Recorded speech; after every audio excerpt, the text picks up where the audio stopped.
ಕಲಬುರಗಿ ಕೋಟೆಯಲ್ಲಿ ಕೇಸರಿ ಟೀಮ್ ಕಹಳೆ. ಕಾಂಗ್ರೆಸ್ ಬಿಜೆಪಿ ಮಧ್ಯೆ ನಾಯಿ ಜಗಳ ಜೋರು. ಕೆಣಕಿದ ಕೇಸರಿ ನಾಯಕರಿಗೆ ಪ್ರಿಯಾಂಕ್ ಖಡಕ್ ಪ್ರಶ್ನೆ. ಇದೇ ಹೊತ್ತಿನ ವಿಶೇಷ ಬುಲೆಟಿನ್ ನಾಯಿ ಕಾರಣ.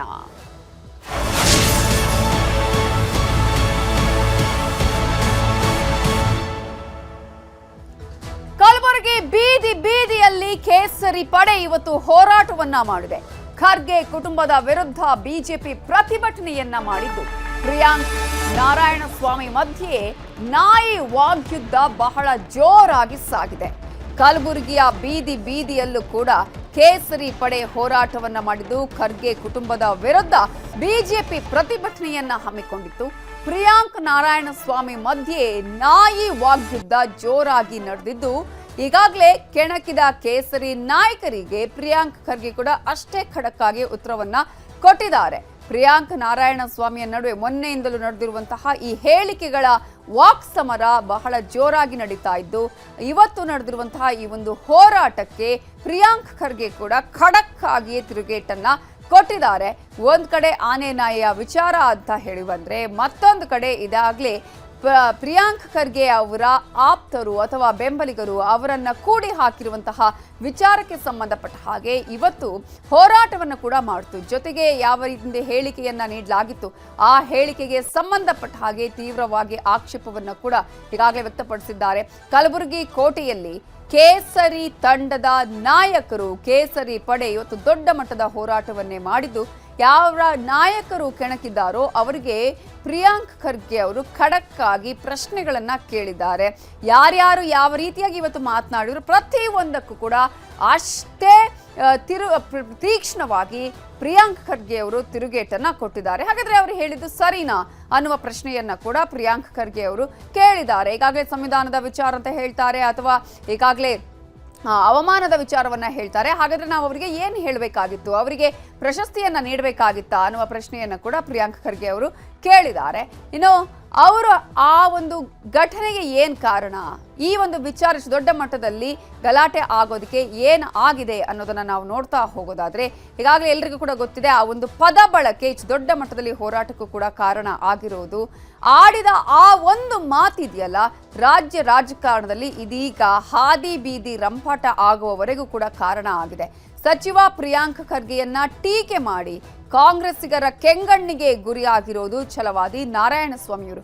ಅವರು ಕೊಟ್ಟಂತಹ ಹೇಳಿಕೆ, ಪ್ರಿಯಾಂಕ್ ಖರ್ಗೆ ಅವರನ್ನ ಮಾಡಿದಂತಹ ಹೋಲಿಕೆ ಇದೇ ದೊಡ್ಡ ಮಟ್ಟದಲ್ಲಿ ಆಕ್ರೋಶಕ್ಕೆ ಕಾರಣ ಆಗಿದೆ. ಈಗ ನಾರಾಯಣಸ್ವಾಮಿ ಅವರನ್ನ ಅದರಲ್ಲೂ ಕೂಡ ಮುತ್ತಿಗೆ ಹಾಕಿ ಅವರನ್ನ 5 ಗಂಟೆಗಳ ಕಾಲ ದಿಗ್ಬಂಧನ ವಿಧಿಸಿದ ವಿಚಾರವನ್ನೇ ಇಟ್ಟುಕೊಂಡು ಅದನ್ನೇ ಅಸ್ತ್ರವನ್ನಾಗಿ ಮಾಡಿಕೊಂಡು ಕೇಸರಿ ಪಡೆ ಹೋರಾಟವನ್ನ ಮಾಡಿದೆ.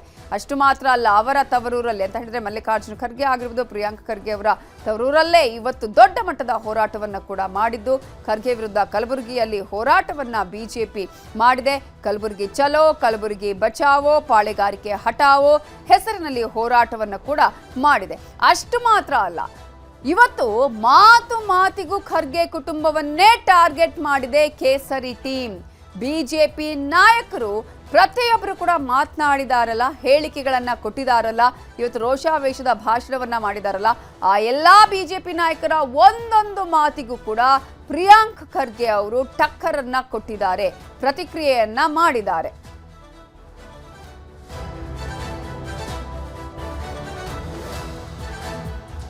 ಇವತ್ತು ದೊಡ್ಡ ಮಟ್ಟದ ಹೋರಾಟವನ್ನ ಮಾಡ್ತು ಕೇಸರಿ ಪಡೆ. ಈ ಒಂದು ಹೋರಾಟ ಮಾಡಿದಂತಹ ಸಂದರ್ಭದಲ್ಲಿ, ಭಾಷಣವನ್ನ ಮಾಡಿದಾಗ, ಹೇಳಿಕೆಗಳನ್ನ ಕೊಟ್ಟಂತಹ ಸಂದರ್ಭದಲ್ಲಿ ಪ್ರತಿಯೊಬ್ಬರಿಗೂ ಟಕ್ಕರನ್ನ ಕೊಟ್ಟಿದ್ದಾರೆ ಪ್ರಿಯಾಂಕ್ ಖರ್ಗೆ ಅವರು. ಇವತ್ತು ಛಲವಾದಿ ನಾರಾಯಣಸ್ವಾಮಿ ಅವರು ಏನ್ ಹೇಳಿದ್ರು, ಅದಕ್ಕೆ ಪ್ರಿಯಾಂಕ್ ಖರ್ಗೆ ಅವರ ಟಕ್ಕರ್ ಯಾವ ರೀತಿಯಾಗಿತ್ತು ಅನ್ನೋದನ್ನ ನೋಡೋಣ. ನಿಮ್ಮ RSS ಬಿಜೆಪಿ ಅವರು ಸ್ವಾತಂತ್ರ್ಯಕ್ಕಾಗಿ ನಿಮ್ಮ ಮನೆಯಲ್ಲಿ ಒಂದು ನಾಯಿನೂ ಸತ್ತಿಲ್ಲ ಅಂದ್ರೆ ಯಾರಿಗೂ ಹೋಲಿಕೆ ಮಾಡಿದ್ ನೀವು? ಇಡೀ RSS ಬಿಜೆಪಿಯನ್ನ ನಾಯಿಗೆ ಹೋಲಿಕೆ ಮಾಡಿದ್ವಿ. ಆದ್ರೆ ನಿಮ್ಮನ್ನೆಲ್ಲಾದ್ರೂ ಕೂಡ ಹಾಕಿದ್ವಿ ನಾವು? ನಾಯಿ ಅಂದ ತಕ್ಷಣ ಅದೊಂದು ಪ್ರಾಣಿ ಇರಬಹುದು. ನಾಯೇ ನಾರಾಯಣ, ನಾನು ನಾರಾಯಣ ಸ್ವಾಮಿ. ನನ್ನ ಹೆಸರು ನಾರಾಯಣ. ಅಂದ್ರೆ ನನಗೇನಕ್ಕೆ ನಿಮ್ಮ ಸಲಹೆ ಬೇಕಂದ್ರೆ, ಇವ್ರ ಪ್ರಕಾರ ಇದು ಒಂದು ಪರ್ಯಾಯ ಪದ, ಸಮಾನಾರ್ಥಕವಾದಂಥ ಪದ. ಸೊ ನಾರಾಯಣ ತೆಗೆದ್ಬಿಟ್ಟು ಇದು ಇಟ್ಕೊಂಡು ಓಡಾಡಿದ್ರೆ ಒಳ್ಳೇದಲ್ಲ, ನಮ್ಗೆಲ್ಲರಿಗೂ ಕ್ಲಾರಿಟಿ ಸಿಕ್ಬಿಡುತ್ತೆ. ನಾಳೆಯಿಂದ ನಾರಾಯಣ ಸ್ವಾಮಿ ಅವರಿಗೆ ಏನು ಕರಿಬೇಕು ಅಂದ್ಬಿಟ್ಟು ದಯವಿಟ್ಟು ಅವ್ರು ಸ್ಪಷ್ಟಪಡಿಸ್ಲಿ. ನಾನು ಹೇಳಿದ್ದಲ್ಲಪ್ಪ, ಆಮೇಲೆ ಮತ್ತೆ ಇನ್ನೊಂದು ಕಾಂಟ್ರವರ್ಸಿ ಬೇಡ ನನಗೆ. ಅದಕ್ಕೆ ನಿಮ್ಮ ಮುಂದೆ ಇಟ್ಟಿದ್ದೀನಿ. ಸೊ ಇಷ್ಟು ಮಾತ್ರ ಅಲ್ಲ, ವಿಪಕ್ಷ ನಾಯಕರಾಗಿರುವ ಆರ್ ಅಶೋಕ್ ಕೂಡ ಮಾತನಾಡಿ ದಮ್ಮಿದ್ರೆ ನಮ್ಮನ್ನು ಕೂಡಿ ಹಾಕಿ ಅಂತ ಹೇಳಿದ್ರು. ಅದಕ್ಕೆ ಪ್ರಿಯಾಂಕ್ ಖರ್ಗೆ ಹೇಳಿದ ಮಾತೇನು ನೋಡಿ. ಮಾಡಿ ಅಂತ ಹೇಳಿದಾರ, ಕೂಡಾಕಿ ಅಂತ ಹೇಳಿದಾರ. ನಿಮಗೆ ದಮ್ಮಿದ್ರೆ ಬನ್ರಿ, ಇಲ್ಲಿ ನಾವೆಲ್ಲರೂ ಬಂದಿದ್ರಿ.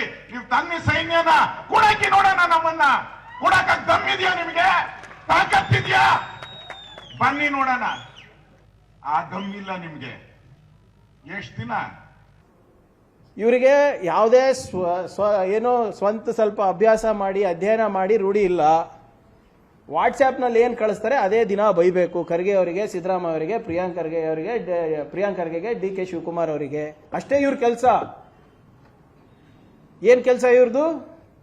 ಅಷ್ಟೇ, ಇದು ಏನಿಲ್ಲ.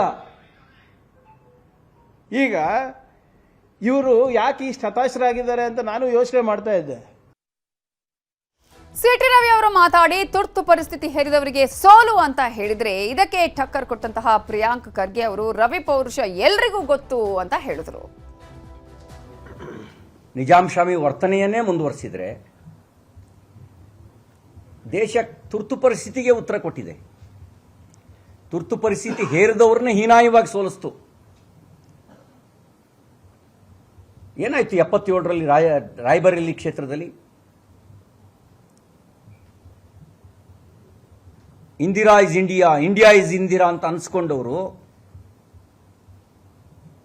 ಪ್ರಜಾಪ್ರಭುತ್ವದ ಹೊಡೆತಕ್ಕೆ ನೆಲಕಚ್ಚಿ ಹೋದ್ರು. ಅದು ಜನ ಕೊಡೋ ತೀರ್ಪು. ನಿಮ್ಮ ಈ ಗುಂಡಾಗಿರಿಗೂ ಕೂಡ ಜನ ಅಂಥದೇ ತೀರ್ಪು ಕೊಡ್ತಾರೆ. ನಿಮ್ಮ ವರ್ತನೆಯನ್ನು ಸುಧಾರಿಸ್ಕೊಳ್ಳಿ. ಮೊನ್ನೆ ಹೋದ ಎಲೆಕ್ಷನ್ನಲ್ಲಿ ಯಾರು ಮಣ್ಣಾಗಿದ್ದು? ನವ ಹಿಟ್ಲರು, ನಿಜಾಮು, ರಜಾಕರ್, ಇಷ್ಟೇ ರೀ ಇವ್ರದ್ದು. ನಾನು ಹೇಳ್ತಾ ಇದ್ದೀನಲ್ಲ, ಇವರು ಇಷ್ಟು ಪ್ರಾಮಾಣಿಕರಿದ್ರೆ ವಾಯ್ಸ್ ಸ್ಯಾಂಪಲ್ ಕೊಟ್ಬಿಡ್ಲಿ. ನೀವು ಗೋಬೆಲ್ಸ್ ಅವರ ಸನಾತನಗಳು ಇವರೆಲ್ಲರೂ. ಹಿಟ್ಲರ್ ಸನಾತನಿಗಳು ಅಲ್ಲೇ ಇದ್ದಾರೆ. ಗೋಬೆಲ್ಸ್ ಥಿಯರಿ ಫಾಲೋ ಮಾಡೋರು ಇವರು. ಆ RSS ಯೂನಿಫಾರ್ಮು ಮತ್ತು ನ್ಯಾಟ್ಜಿ ಯೂನಿಫಾರ್ಮ್ ಸೇಮ್ ಇದೆ ನೋಡಿ. ಸೊ ಆದ್ರಿಂದ ಅವರಿಂದ ಕಲಿಯೋದೇನಿಲ್ಲ ನಮಗೆ. RSS ಇಂದ ಇರ್ಬೋದು, BJP ಅವರಿಂದ ಇರ್ಬೋದು, ಅಥವಾ CT ರವಿ ಅವರಿಂದ ಇರ್ಬೋದು. ಇಷ್ಟು ಮಾತ್ರ ಅಲ್ಲ, ಶ್ರೀರಾಮುಲು ಕೂಡ ಮಾತನಾಡಿ ತೀವ್ರ ಆಕ್ರೋಶವನ್ನ ಹೊರ ಹಾಕಿದ್ರು. ರಿಪಬ್ಲಿಕ್ ಕಲಬುರಗಿ ಆಗೋದಿಕ್ಕೆ ಬಿಡಲ್ಲ ಅಂತ ಶ್ರೀರಾಮುಲು ಹೇಳಿದ್ರೆ ಕಲ್ಯಾಣ ಕರ್ನಾಟಕವನ್ನೇ ಮರ್ತು ಹೋದವರು ಅಂತ ಹೇಳಿ ಟಕ್ಕರ್ ಕೊಟ್ರು ಪ್ರಿಯಾಂಕ್ ಖರ್ಗೆ. ಬಿಡಲ್ಲ. ಇವತ್ತು ಎಲ್ಲ ಒಂದು ಕಡೆ ನಿನ್ನ ಬಾಯಿ ತಕ್ಕೊಳ್ತಿದ್ದ 2019 ಲೋಕಸಭಾ ಚುನಾವಣೆಯಲ್ಲಿ ನಿಮ್ಮ ದೊಡ್ಡ ಖರ್ಗೆ ಅವರು ಹಿರಿಯರು ಕೂಡ ಲೋಕಸಭಾ ಚುನಾವಣೆಯಲ್ಲಿ ನಿಮ್ಮ ಬಾಯಿ ಚಪ್ಪಲಿದ್ದ ಸೋಲಂತ ಕೆಲಸ ಆಯ್ತು. ಇವತ್ತು ಬಾಯಿ ಚಪ್ಪಲಿಗೆ ಮಾತಾಡ್ತಾ ಇದ್ದೀವಿ, ಅಧಿಕಾರ ಇದೆ ಅಂತ ಹೇಳಿ. ಇವತ್ತು ಬಾಯಿ ಚಪ್ಪಲಿಗೋಸ್ಕರ ಏನು ಮಾತಾಡ್ತಿದ್ವು? ಮುಂದಿನ ದಿನಗಳಲ್ಲಿ ಈ ಜಿಲ್ಲೆ ಜನರು ಪ್ರಿಯಾಂಕ ಖರ್ಗೆ ಅವರ ತಕ್ಕ ಪಾಠವನ್ನು ಕಲಿಸುವಂತ ಕೆಲಸ ಮಾಡ್ತಾರ. ಕಲ್ಯಾಣ ಕರ್ನಾಟಕದಲ್ಲಿ ಸೋಲ್ತೀನಿ ಅಂದ್ಬಿಟ್ಟು ಕಲ್ಯಾಣ ಕರ್ನಾಟಕವನ್ನ ಬಿಟ್ಟು ಓಡೋಗಿ ಬೇರೆ ಕಡೆ ಬೇರೆ ಕಡೆ ಎಲೆಕ್ಷನ್ ನಿಂತಿದ್ರು. ಮರ್ತೋಗ್ಬಿಟ್ಟಿದೆ ಅವರಿಗೆ. ಮೊಳಕಾಲ್ಮೂರಲ್ಲಿ ನಿಂತಿದ್ರಲ್ಲ ಸರ್ ಲಾಸ್ಟ್ ಟೈಮು. ಮೊಳಕಾಲ್ಮೂರು ಕೂಡ ಸೇರಿಸ್ಬೇಕು ಕಲ್ಯಾಣ ಕರ್ನಾಟಕಕ್ಕೆ ಅಂತ ಅವ್ರ ಸಬ್ ಕಮಿಟಿ ಚೇರ್ಮನ್ ಆಗ ಅವ್ರ ಪ್ರಸ್ತಾವನೆ. ಏನಪ್ಪ ಇದು? ನೀವು ನನಗೆ ಉಪದೇಶ ಮಾಡಿ ತೊಂದರೆ ಇಲ್ಲ, ನಿಮ್ಗೆ ಏನಾದರೂ ಚೆನ್ನಾಗಿದ್ದು ಇದ್ರೆ ನನಗೆ ಪಪ್ಪು ಅಂತ ಇದ್ದಾರೆ ಇವತ್ತು. ಕರ್ನಾಟಕದ ಪಪ್ಪು ಅಂತೆ. ನಾನೇ ಪಪ್ಪು ಅಂದ್ರೆ ಅವ್ರೇನಿರ್ಬೇಕು ಮತ್ತೆ? 10 ಸಾಲ ಕನ್ನಡದಲ್ಲಿ ಮಾತಾಡಕ್ ಬರಲ್ಲ ಮನುಷ್ಯನಿಗೆ, ನಮಗೆ ಬೇರೆ ಹೇಳೋದು ಇವರು. ಬಿಜೆಪಿ ರಾಜ್ಯಾಧ್ಯಕ್ಷರಾಗಿರುವ ವಿಜೇಂದ್ರ ಕೂಡ ಮಾತನಾಡಿ ತಮ್ಮ ಆಕ್ರೋಶದ ನುಡಿಗಳನ್ನ ಹೊರಹಾಕಿದ್ರು. 18ರಿಂದ 20 ಜನರ ಹತ್ಯೆಯಾಗಿದೆ, ಪಾಳೆಗಾರಿಕೆ ನಡೀತಿದೆ ಅನ್ನುವಂತಹ ಆರೋಪವನ್ನ ಮಾಡಿದ್ರು. ಅದಕ್ಕೆ ಯಾರದ್ದೋ ಮಾತನ್ನ ನಂಬಬೇಡಿ, ಸತ್ಯ ತಿಳ್ಕೊಂಡು ಮಾತಾಡಿ ಅನ್ನುವ ಸವಾಲ್ ಹಾಕಿದ್ರು ಪ್ರಿಯಾಂಕ್ ಖರ್ಗೆ. ಶಾಶ್ವತ ಅನ್ನೋ ರೀತಿಯಲ್ಲಿ ತಾವೇನ್ ನಡ್ಕೊಳ್ತಾ ಇದ್ದೀರಿ, ಯಾವುದೇ ಕಾರಣಕ್ಕೂ ನಿಮ್ಗೆ ಇದು ಶೋಭೆ ತರ್ತಕ್ಕಂಥದ್ದಲ್ಲ. ನಿಮ್ಮ ತಂದೆಯವರು ಕೂಡ ಕೇಂದ್ರದಲ್ಲಿ ವಿರೋಧ ಪಕ್ಷದ ನಾಯಕರಾಗಿದ್ದಾರೆ. ಅಂತ ಒಬ್ಬ ಹಿರಿಯ ನಾಯಕರ ಮಗನಾಗಿ ನಿಮ್ಮ ನಡವಳಿಕೆಯನ್ನು ಇವತ್ತು ಗುಲ್ಬರ್ಗಾ ಜಿಲ್ಲೆಯ ಜನ ನೋಡ್ತಾ ಇದ್ದಾರೆ. ಯಾವ ಪಾಳೆಗಾರಿಕೆ, ಗುಂಡಾಗರ್ದಿ ಇದ್ಯಾವುದು ಕೂಡ ನಡೆಯೋದಕ್ಕೆ ಸಾಧ್ಯ ಇಲ್ಲ. ಆ ಎಚ್ಚರಿಕೆನ ಕೊಡೋದಕ್ಕೋಸ್ಕರ ಇವತ್ತು ಭಾರತೀಯ ಜನತಾ ಪಾರ್ಟಿ ನಮ್ಮೆಲ್ಲ ಪಕ್ಷದ ಮುಖಂಡರು ಬಂದಿದ್ದಾರೆ. ಆತ್ಮೀಯ ಕಾರ್ಯಕರ್ತ ಬಂಧುಗಳೇ, ಆಫ್ಟರ್ ಆಲ್ ಒಬ್ಬ ಅಕ್ಕಿ ಕಳ್ಳಿಗೆ ಟಿಕೆಟ್ ಕೊಟ್ಬಿಟ್ಟು ನೀವು ಅವನ ಕ್ಷೇಮ ವಿಚಾರ ಮಾಡಕ್ ಬಂದ್ರಲ್ಲ, ಅದಕ್ಕೂ ಪ್ರತಿಭಟನೆ ಮಾಡಿದ್ರು ಬಿಜೆಪಿ ಅವರು. ಎರಡನೇ ಬಾರಿ ಬಂದಾಗ ಯಾವುದೋ ಒಂದು ವೈಯಕ್ತಿಕ ಕಿಡ್ನಾಪ್ ಕೇಸ್ ಆಗಿತ್ತು ಒಂದು ಹಿಂದುಳಿದ ವರ್ಗದವ್ರದ್ದು, ಅದು ಕೂಡ ನನ್ನ ಮೇಲೆ ಹಾಕಿದ್ರು. ಅಧಿಕಾರದಲ್ಲಿದ್ದಾಗ ಒಂದು ಸರಿ ಕಲಬುರಗಿ ವಿಸಿಟ್ ಇರಲಿಲ್ಲ ಇವ್ರದ್ದು. ತೆಗೆದು ನೋಡಿ ಅವ್ರದ್ದು ದಿನಚರಿಗಳನ್ನು, ಶೆಡ್ಯೂಲ್ ತೆಗೆದು ನೋಡಿ, ಏನು ಒಂದು ಸರಿ ಇರಲಿಲ್ಲ. ಆದರೆ ಈಗ ಕಲಬುರಗಿಗೆ ಇವ್ರದ್ದು 4ನೇ ವಿಸಿಟ್. ಸೊ ಇಡೀ ಪ್ರಕರಣ ಇದೀಗ ರಾಜಕೀಯ ಸ್ವರೂಪವನ್ನ ಪಡೆದುಕೊಂಡು ಆರೋಪ ಪ್ರತ್ಯಾರೋಪಗಳನ್ನು ಕೂಡ ಸಾಕಷ್ಟು ರೀತಿಯಾಗಿ ಪಡೆದುಕೊಳ್ತಾ ಇದೆ. ಇಂತಹ ಸಂದರ್ಭದಲ್ಲಿ ಇದೀಗ ರಾಜ್ಯಪಾಲರ ಅಂಗಳಕ್ಕೆ ದೂರು ಹೋಗಿದೆ. ಪ್ರಿಯಾಂಕ್ ಖರ್ಗೆ ವರ್ಸಸ್ ಛಲವಾದಿ ನಾರಾಯಣಸ್ವಾಮಿ ಗಲಾಟೆಯು ಕೂಡ ರಾಜ್ಯಪಾಲರ ಅಂಗಳಕ್ಕೆ ಬಂದಿದೆ. ಹಾಗಾದ್ರೆ ಏನಾಗಿದೆ ಈಗ ಈ ಒಂದು ಪ್ರಕರಣದಲ್ಲಿ? ರಾಜ್ಯಪಾಲರ ಅಂಗಳಕ್ಕೆ ಬಂದಂತಹ ದೂರಲ್ಲಿ ಏನಿದೆ ಅನ್ನೋದನ್ನ ನಾವು ಗಮನಿಸ್ತಾ ಹೋಗೋದಾದ್ರೆ, ಇದೀಗ ಇವರಿಬ್ಬರ ನಡುವಿನ ಗಲಾಟೆ ರಾಜ್ಯಪಾಲರ ಅಂಗಳದಲ್ಲಿದೆ. ಕಲಬುರಗಿ ಐಬಿಯಲ್ಲಿ ಛಲವಾದಿ ನಾರಾಯಣಸ್ವಾಮಿ ಅವರಿಗೆ ಮುತ್ತಿಗೆ ಹಾಕಿದ್ರ ವಿರುದ್ಧ ರಾಜ್ಯಪಾಲರಿಗೆ ದೂರನ್ನ ಸಲ್ಲಿಸಿದೆ. ಬಿಜೆಪಿ ನಿಯೋಗ ದೂರನ್ನ ಸಲ್ಲಿಸಿದ್ದು ಈಗಾಗಲೇ ಛಲವಾದಿ ಹಕ್ಕುಚ್ಯುತಿ ಆಗಿದೆ ಅಂತ ಹೇಳಿ ಆರೋಪವನ್ನು ಕೂಡ ಮಾಡಲಾಗಿದೆ. ಇನ್ನು ಸಚಿವ ಸ್ಥಾನದಿಂದ ಪ್ರಿಯಾಂಕ್ ಖರ್ಗೆ ಅವರನ್ನ ಕಿತ್ತೊಗಿಬೇಕು ಅಂತ ಹೇಳಿ ಬಿಜೆಪಿ ಒತ್ತಾಯವನ್ನ ಮಾಡ್ತಾ ಇದೆ. ಈ ಒಂದು ಜಗಳದಿಂದ ಹಕ್ಕುಚ್ಯುತಿ ಆಗಿರೋದು ಯಾರದ್ದು ಅನ್ನುವಂತಹ ಪ್ರಶ್ನೆಯನ್ನ ಇದೀಗ ಪ್ರಿಯಾಂಕ್ ಖರ್ಗೆ ಮಾಡಿದ್ದಾರೆ. ಮರು ಪ್ರಶ್ನೆಯನ್ನ ಹಾಕಿದ್ದಾರೆ. ಇದೀಗ ದೂರು ಪ್ರತಿ ದೂರುಗಳಾಗುವಂತಹ ಎಲ್ಲ ಸಾಧ್ಯತೆ ಕೂಡ ಇಲ್ಲಿ ಕಾಣಿಸ್ತಾ ಇದೆ. ಆದರೆ ಹಕ್ಕುಚ್ಯುತಿಯ ವಿಚಾರವನ್ನ ಬಿಜೆಪಿ ಇಟ್ಟುಕೊಂಡಿದೆ. ಹಾಗಾದ್ರೆ ಇದೇ ವಿಚಾರಕ್ಕೆ ಸಂಬಂಧಪಟ್ಟ ಹಾಗೆ ಸಚಿವರಾಗಿರುವ ಪ್ರಿಯಾಂಕ್ ಖರ್ಗೆ ಅವರು ಏನ್ ಹೇಳಿದ್ದಾರೆ ನೋಡಿ. ಇದ್ರೆ ಏನಾದರೂ ಹಕ್ಕುಚ್ಯುತಿ ಹೇಗಾಯ್ತು ನಿಮ್ದು ಅದನ್ನ ಹೇಳಿ ನನಗೆ. ನೀವು ಒಬ್ಬ ಕ್ಯಾಬಿನೆಟ್ ಮಿನಿಸ್ಟರಿಗೆ ಅಥವಾ ಯಾರಿಗಾನ ಇರ್ಬೋದು ರೀ, ನಾಯಿ ಅನ್ಬೋದಾ?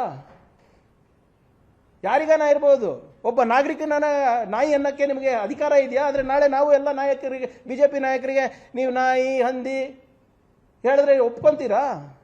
ನೀವು ಅಲ್ಲಿ ಬಂದು ಎಷ್ಟೇ ತಿಪ್ಪರ್ಲಾಗ ಹಾಕಿದ್ರು, ನೀವು ಇವತ್ತು ಅಕ್ಕಿ ಕಳ್ಳಂಗೆ ಕೊಟ್ಟಿದ್ದೀರಾ, ನಾಳೆ ಯಾರಿಗಾನ ಬೇರೆಯವ್ರಿಗೆ ಯಾರೋ ಬೇರೆ ದೊಡ್ಡ ಕಳ್ಳಂಗೆ ಕೊಡ್ತಿರೋ ಚಿಕ್ಕ ಕಳ್ಳಂಗೆ ಕೊಡ್ತಿರೋ ಗೊತ್ತಿಲ್ಲ. ಯಾರಿಗೇನೇ ಕೊಟ್ಟರು ಕೂಡ ಚಿತ್ತಾಪುರ ಜನರು ಅಭಿವೃದ್ಧಿ ಪರಾನೇ ವೋಟ್ ಮಾಡೋದು. ಪ್ರಿಯಾಂಕ್ ಖರ್ಗೆ ಹಟಾವ್, ಬಿಜೆಪಿ ಬಚಾವ್ ಆಂದೋಲನ ಇದು. ಪ್ರಿಯಾಂಕ್ ಖರ್ಗೆ ಹಟಾವ್, ನಾರಾಯಣ ಸ್ವಾಮಿ ಬಚಾವ್ ಆಂದೋಲನ ಇದು. ಪ್ರಿಯಾಂಕ್ ಖರ್ಗೆ ಹಟಾವ್, ಅಶೋಕ್ ಕೋ ಬಚಾವ್ ಆಂದೋಲನ ಇದು. ಬಹಿರಂಗವಾಗಿ ನಾಯಿ ಅಂತ ಬೈದಿದ್ದು ನನಗೆ, ಅವ್ರು ಹೆಂಗ್ ವಿಕ್ಟಿಮ್ ಆದ್ರು? ಒಂದು ಸ್ಟೇಟ್ಮೆಂಟ್, ಆ ನಂತರ ರಾತ್ರಿಯಿಂದ 5 ಗಂಟೆಗಳ ಕಾಲ ತಿರಂಗಾಯಾತ್ರೆಯ ಸಂದರ್ಭದಲ್ಲಿ ಮಾಡಿದಂತಹ ದಿಗ್ಬಂಧನ, ಅದಕ್ಕೆ ಇದೀಗ ಆ ಒಂದು ವಿಚಾರವನ್ನ ಇಟ್ಟುಕೊಂಡು ಬಿಜೆಪಿ ಮಾಡಿರುವಂತಹ ಅಸ್ತ್ರ ಹೋರಾಟ ಇವೆಲ್ಲವೂ ದೊಡ್ಡ ಮಟ್ಟದ ರಾಜಕೀಯ ಸ್ವರೂಪವನ್ನ ಪಡೆದುಕೊಳ್ತಾ ಇದೆ. ಈಗಾಗಲೇ ನಿಮಗೆ ಗೊತ್ತಿದೆ, ಪಕ್ಷಗಳು ಯಾವ ರೀತಿಯಾಗಿ ಒಂದು ವಿಚಾರವನ್ನ ಸಿಕ್ಕಿದ್ರೆ ಸಾಕು ಅದನ್ನ ದೊಡ್ಡ ಮಟ್ಟದಲ್ಲಿ ಅಸ್ತ್ರವನ್ನಾಗಿ ಮಾಡಿಕೊಳ್ತವೆ ಅಂತ ಹೇಳಿ, ಅದೇ ರೀತಿಯಾಗಿ ಇದೀಗ ಬಿಜೆಪಿ ಕೂಡ ಈ ಒಂದು ಪ್ರಕರಣವನ್ನ ಅಸ್ತ್ರವನ್ನಾಗಿ ಮಾಡಿಕೊಂಡ್ರೆ ಅದಕ್ಕೆ ತಿರುಗೇಟು ಕೊಡುವಂತಹ ಪ್ರಯತ್ನ ಕಾಂಗ್ರೆಸ್ನಿಂದಲೂ ಕೂಡ ನಡೀತಾ ಇದೆ. ಮುಂದಿನ ದಿನಗಳಲ್ಲಿ ಈ ಪ್ರಕರಣ ಯಾವ ರೀತಿಯ ಸ್ವರೂಪವನ್ನ ಪಡೆದುಕೊಳ್ಳುತ್ತೆ ಅನ್ನೋದನ್ನ ಪ್ರತಿನಿತ್ಯ ನಿಮಗೆ ಮಾಹಿತಿಯನ್ನ ಕೊಡ್ತಾ ಹೋಗ್ತೀವಿ.